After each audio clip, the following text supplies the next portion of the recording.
आज फिर एक बार बात करेंगे अपने विधिक सलाहकार राष्ट्रीय नवल टाइम्स के Shri Suresh Chandra Shukla, senior advocate, high court Lucknow bench Lucknow से, जो काफ़ी अनुभवी और संविधान विशेषज्ञ माने जाते हैं और समय समय पर हम लोगों का मार्गदर्शन करते हैं और जनता भी काफ़ी उत्सुक रहती है उनको सुनने के लिए, देखने के लिए, क्योंकि वो एकदम सत्य बोलते हैं और संविधान के अनुरूप कानून की बात बताते हैं।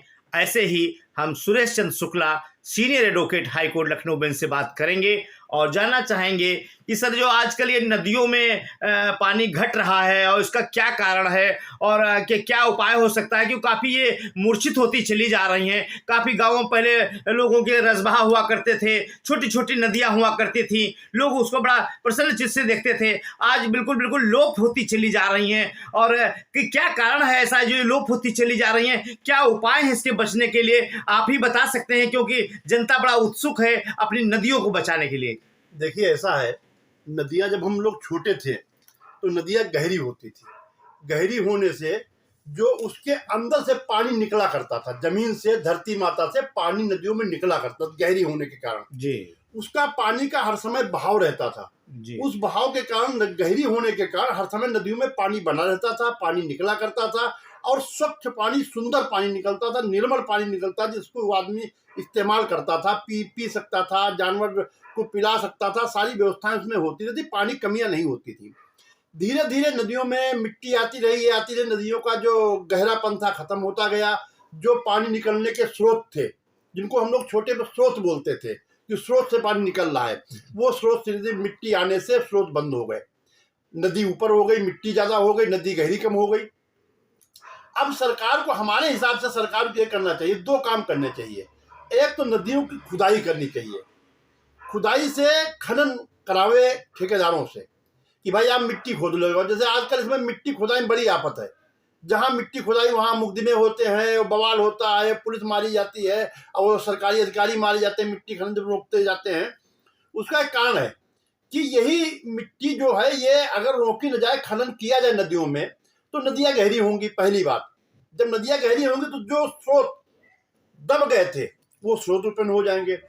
दूसरी बात, जो लोग मिट्टी के लिए परेशान हैं, वो ठेकेदारों को या लोगों को मिट्टी मिलती रहेगी, उससे सरकार की इनकम भी होगी। तो इससे दो फायदे होंगे। एक तो नदियों का पुनर्जन्म हो जाएगा एक तरीके से देखा जाए, और सरकार की इनकम बढ़ जाएगी, और जो मिट्टी की समस्या से मारा मारी मची है वो समाप्त हो जाएगी। तो नदियों के पुनरीकरण के लिए, पुनर्जीवित करने के लिए खनन का काम नदियों में शुरू कराना चाहिए। जैसे वो बताते हैं हमीरपुर वगैरह, जहाँ ये मोरंग मिलती है, अब आप वो खुदाई नहीं करा रहे हो, मोरंग बह बह के आ रही है, मोरंग इकट्ठा हो रही है, नदियों का पानी, नदियां ऊपर मतलब गहरी की छिछली हो रही है, मतलब पानी निकलना बंद हो रहा है, पानी बंद हो जा रहा है, पानी जहाँ निकलता है बंद हो जा रहा है। अब खुदाई भी नहीं हो पा रही, खनन नहीं हो पा रहा, जिससे जनता का व्यापार बंद है। तो इससे नदियों का खनन, जैसे हमारी गोमती नदी हमने देखा है, पहले बहुत अच्छा पानी आता था, बहुत वो था, अब बिल्कुल समाप्त हो रहा, पानी बंद, क्योंकि वो सब ऊपर होती जा रही, मिट्टी आती, मिट्टी से उसकी गहराई कम हो रही है, गहराई कम होने से पानी निकलना बंद हो रहा है, अब गंदी हो रही। इसलिए इसके खदान शुरू करा दे सरकार जो है, वो अपना देख के बताऊं कि मतलब एकदम गहरी न खाही न बना दे जिसमें बच्चे जाते डूब जाए, तीर्था टाइप का जैसे बनाना होता वैसे करें। अच्छा, जहां तक जैसे रहेगा गाँव में तालाब वगैरह का जो खुदाई कराते हैं, हमने देखा है सबसे बड़ी समस्या खुदाई कर दी उन्होंने, खुदाई करके मिट्टी वही जो तालाब बाउंड्री है वहीं रख देते हैं। अब आपने तालाब बाउंड्री मिट्टी रख दी, अगर पानी तालाब में आएगा, बाहर से उधर से बह के आएगा, तो कहाँ जाएगा? अंदर जाने के रास्ते नहीं। पता नहीं कौन बुद्धिमान इंजीनियर, हम तो समझ नहीं पाते कहाँ पढ़े लिखे हैं, कितने समझदार हैं कि जहां किनारे पास आपने मिट्टी की वो ढेरी बना दी। अगर आप कहते हो कि हम यहाँ पानी का संचय करेंगे, भरेंगे, तो अगर पानी बरसात में दूसरी जगह बह के आएगा तो अंदर कैसे जा पाएगा? तो ये कुछ पता नहीं क्या लोग सोचते हैं, कैसे इंजीनियर बन जाते हैं, क्या दिमाग लगा देते हैं, और सरकार भी इन पर विश्वास कर लेती है। सरकार जितने भी समझदार लोग कुछ समझने के प्रयास नहीं करते हैं, इसलिए जो है पानी संचय नहीं तालाबों में हो पा रहा है, और तालाबों की भी खुदाई नहीं हो रही। अच्छी खुदाई हो तो तालाबों में ही पानी निकलना शुरू हो जाए। इसलिए हमारा कहना है खदान का काम जो है वो सरकार शुरू करा देना चाहिए, जिससे क्या नाम सरकार को भी इनकम होगी और नदियां भी हमारी मतलब पुनर्जीवित हो जाएंगी। आप देख रहे हैं senior advocate, high court Lucknow bench से सुरेश चंद्र शुक्ला जी बता रहे हैं किस तरीके से नदियों को पुनर्जीवित किया जा सकता है, उनका जीवन दिया जा सकता है। जिस तरीके से मनुष्य को अपनी साफ सफाई की आवश्यकता होती है, इसी तरीके से नदी भी एक जीवित नदी होती है, उसको भी बहना होता है और उसका अगर मिट्टी उसमें से साफ हो जाएगी तो निर्मल धारा की तरह वो बहेगी भी और खनन वाले लोगों को रोजगार भी प्राप्त होगा। बहुत अच्छी बात आज सुरेश चंद्र शुक्ला एडवोकेट ने बताई है, जो कि सीनियर एडवोकेट हैं, काफ़ी अनुभवी हैं, काफ़ी विशेषज्ञ हैं एक एक चीज़ के। तभी हम लोग आते हैं उनके पास और पूछते हैं। सर, और एक प्रश्न उठ रहा है कि आज जो ये चुनाव की धमा चौकड़ी नगर निकाय की चल रही है, यही एक सबसे बड़ा आजकल मुद्दा है और कहीं कहीं पार्टी के लोगों ने अच्छा कैंडिडेट नहीं खड़ा किया, काफ़ी लोगों में कोई निराशा है, कहीं कुछ है, बहुत सारी ऐसी चीज़ें पूरी तरीके से धमा चौकड़ियाँ मची हुई है।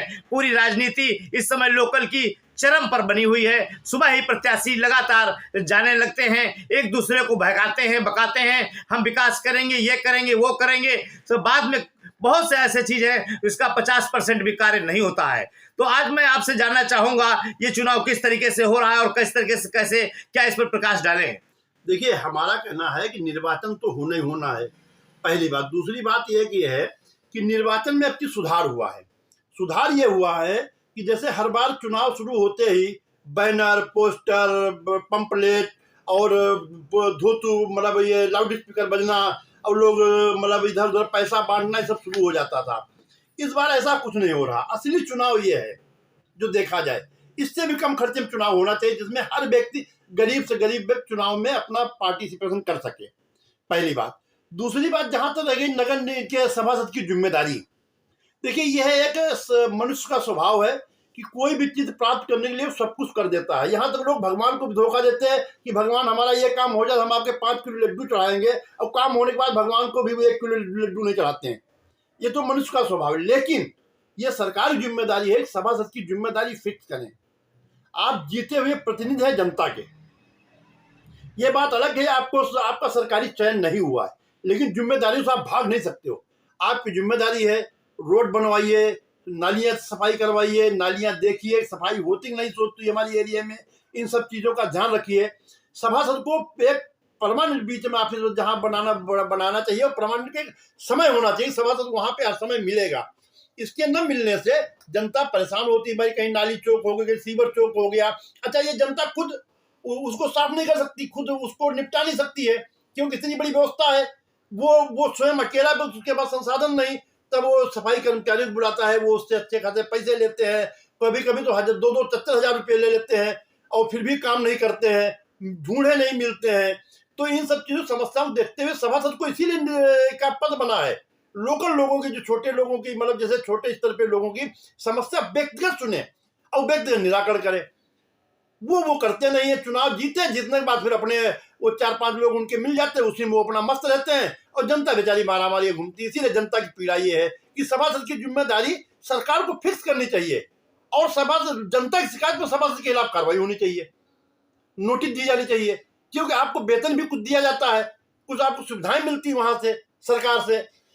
आप देख रहे हैं सुरेश चंद्र शुक्ला एडवोकेट बता रहे हैं किस तरीके से उनको सभासदों की जिम्मेदारी होनी चाहिए। ये आप उनके चैम्बर में हम आए हैं, देखिए उनका बहुत बड़ा चैम्बर है, आप देख रहे हैं यहाँ हज़ारों की तादाद में फाइलें लगी हुई हैं, ऊपर से नीचे तक, नीचे से ऊपर तक। इनके मुंशी जी देखिए अलग बैठे हुए हैं, राजू मिश्रा, अब आप देखिए सब फाइलें नीचे से ऊपर तक लगी हुई हैं। ऐसे एडवोकेट से हम आज बात कर रहे हैं। सुरेश चंद्र शुक्ला सीनियर एडवोकेट हैं, हाईकोर्ट के काफ़ी संविधान विशेषज्ञ माने जाते हैं। आप देखिए ऊपर नीचे सब चारों तरफ फाइलें नज़र आ रही हैं, आप देख सकते हैं। राष्ट्रीय नवल टाइम्स के माध्यम से हम सुरेश चंद्र शुक्ला के आज जी के चैम्बर में हैं और उनसे एक और आखिरी सा सवाल बचा हुआ है हमारा, मतलब वो भी हम जानना चाहेंगे कि आज का जो ये निजीकरण हुआ रहा है, हर चीज़ का निजीकरण किया जा रहा है, और तो इसमें क्या सर, क्या इससे पब्लिक को नुकसान हो रहा है, क्या क्या इसके विषय में भी सर थोड़ा प्रकाश डाल दें। देखिए, निजीकरण का होना बहुत जरूरी है। जो काम सरकारी कर्मचारी, हम बता दें, ये हो सकता है सरकारी कर्मचारी को बुरा लगे, लेकिन वो अपने पद जहां बैठते हैं वहां जिम्मेदारियां नहीं निभाते, दूसरी जगह जाके बारे में कहते हैं साहब सरकारी कर्मचारी काम नहीं करते हैं। किसी सरकारी कर्मचारी को आज आप प्रार्थना पत्र दे के आओ, उसके सामने रख के आओ, 3 दिन बाद जाओ, वो सरकारी कर्मचारी प्रार्थना पत्र खोज के आप दे नहीं पाएगा। ये सरकारी कर्मचारियों का हाल है। जहां तक अब रहेगा निजी प्राइवेटीकरण होने का, तो उसके लिए बहुत बेहतर है। देखिए, जो रेलवे स्टेशन प्राइवेटीकरण कर दिए गए हैं, उनकी आप साफ सफाई व्यवस्था देखिए, आपको लगता नहीं कि वो रेलवे स्टेशन है, लगता है वो एयरपोर्ट है। प्राइवेट में आदमी, जैसे आप सरकारी बैंक में गए, वहां आप काम करने का तरीका देख लीजिए, और आप वही प्राइवेट बैंक में चले जाइए, आप बैठ नहीं पाए, तुरंत ही आपके पास आदमी आए, साहब क्या काम करना, तुरंत आपका काम होगा। आप किसी सरकारी ऑफिस में चले जाइए, वहां कार्य प्रणाली देख लीजिए। अब वही आप प्राइवेट ऑफिस में चले जाइए, वहां कार्य प्रणाली देखिए। ये प्राइवेट जनता के मन में एक डर बना रहता है कि ये शिकायत रहती है कि जिस तरीके से कि जैसे उन्होंने एयरपोर्ट अडानी को बेच दिया और रेलवे उनको बेच दिया, तो क्या ये कोई बेच तो दिया नहीं जाता है, वो तो एक प्राइवेट करण किया जाता है जिससे ज़्यादा काम हो सके। पब्लिक तो यही समझती कि ये बेच दिया और वो बेच दिया और सरकार ने तो अब ये निजीकरण करती है जब तो ये सवाल आता है सर। देखिए, ऐसा है, बेचने जहां तक बात है, तो जिसने कहा बेच दिया उससे पूछो रजिस्ट्री किसने कराई जी। समझे? तो विक्रय कुछ नहीं होता है। सरकार किसी भी अधिकारी, सरकारी संसद को कोई इस बात का अधिकार नहीं कि सरकार की प्रॉपर्टी कोई बेच सके। वो लीज पे उसको महीने, साल के लिए, 2 साल लिए, 5 साल लिए, 10 साल लिए दे सकते, साहब इसको आप चलाइए, और उसका कुछ पैसा भी सरकार लेती है। ऐसा नहीं देती है कि आप फिल्म चलाइए, या जैसे सफाई ठेका सरकार ने दे दिया, सफाई ठेका, अब सरकार वहां सफाई के मतलब वो जिसको ठेकेदार प्राइवेट दे दिया, वो सफाई वहां करा रहा है। तो बेचा कुछ नहीं जाता है, बिकता कुछ नहीं है। ये एक आरोप लगा देना, साहब उन्होंने बेच दिया। भाई कैसे बेच देंगे वो? किसी की सरकार नाम रजिस्ट्री है, सरकार रजिस्ट्री करती है किसी को, तो ये बेचने वाला आरोप नहीं। हाँ, प्राइवेटीकरण हो रहा है, निजीकरण होना चाहिए, कुछ जगह निजीकरण जरूरी है, जिससे जैसे रेलवे का निजीकरण हो जाए तो समय से गाड़ियां जाएंगी, लोगों को सीटें मिलेंगी, लोगों को सफर में सुविधा रहेगी, ट्रेनें लेट नहीं होंगी, जो जानी चाहिए 8 बजे और जाती दूसरे दिन 8 बजे। तो इन सब समस्याओं मुक्ति जो प्लेन है, ये एयर इंडिया लाइन्स है, या जो भी है, प्राइवेटीकरण में, निजीकरण में यही फायदा है कि जैसे आप कहीं चले जाइए प्राइवेट स्टोर में, उसकी कार्य प्रणाली देख लीजिए, और आप सरकारी स्टोर में चले जाइए, वहां कार्य प्रणाली देख लीजिए, हर जगह अंतर में। इसलिए निजीकरण, अगर देश का विकास होना है तो निजीकरण किया जाना बहुत जरूरी है। निजीकरण बहुत फायदे हैं, बहुत फायदे हैं निजीकरण के। आप देख रहे थे राष्ट्रीय नवल टाइम्स चैनल पर, सुन रहे थे आप सीनियर एडवोकेट सुरेश चंद्र शुक्ला जी को। बहुत बहुत सर धन्यवाद आपका, वेरी काइंड ऑफ यू, आपको समय देने के लिए बहुत बहुत धन्यवाद।